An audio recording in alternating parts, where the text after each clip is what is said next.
Broers en susters, nou dat ons in die prediking opnuut verseker is van God se genade en opgeroep is tot geloof, en omdat die woord van God ons verseker dat ons uit genade deur geloof gered word, laat ons terwyl ons net so bly sit, ons geloof soos volg bely. Ek glo in God die Vader, die Almagtige, die Skepper van die hemel en die aarde, en in Jesus Christus, sy enige gebore Seun, ons Here, wat ontvang is van die Heilige Gees, gebore is uit die Maagd Maria, wat gelei het onder Pontius Pilatus, gekruisig is, gesterf het en begrawe is en ter helle neergedaal het, wat op die derde dag weer opgestaan het uit die dode, wat opgevaar het na die hemel en sit aan die regterhand van God, die Almagtige Vader, vanwaar hy sal kom om te oordeel die wat nog lewe en die wat reeds gesterf het. Ek glo in die Heilige Gees. Ek glo aan 'n heilige, algemene Christelike kerk, die gemeenskap van die heiliges, die vergifnis van sondes, die opstanding van die vlees en die ewige lewe. Amen.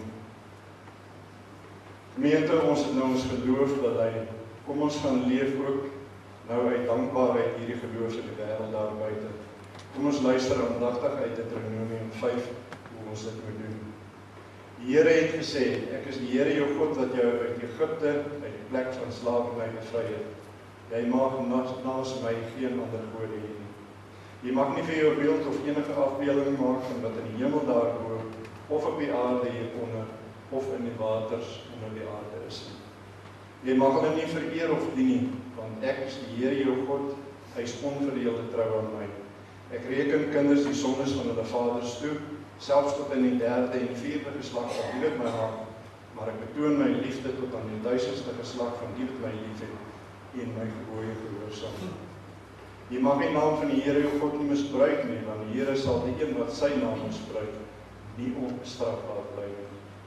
Jy moet die Saterdag so deurbring dat jy dit heilig hou, soos die Here jou God jou beveel het.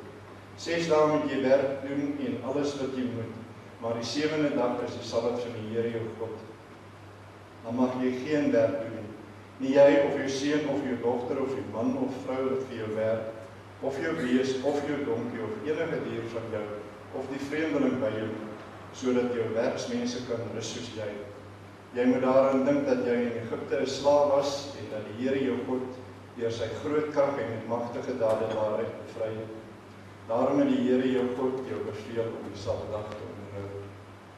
Eer jou vader en jou moeder soos die Here jou God jou beveel het, dan sal jy 'n lang lewe hê en sal dit goed met jou gaan in die land wat die Here jou God vir jou gee. Jy mag nie moord pleeg nie, jy mag nie egbreek pleeg nie, jy mag nie steel nie, jy mag nie vals teen 'n ander getuig nie, jy mag nie iemand anders se vrou begeer nie, jy mag nie sy huis begeer nie, ook nie sy grond, sy slaaf of slavin, sy bees of donkie, of enigiets anders wat aan hom behoort nie.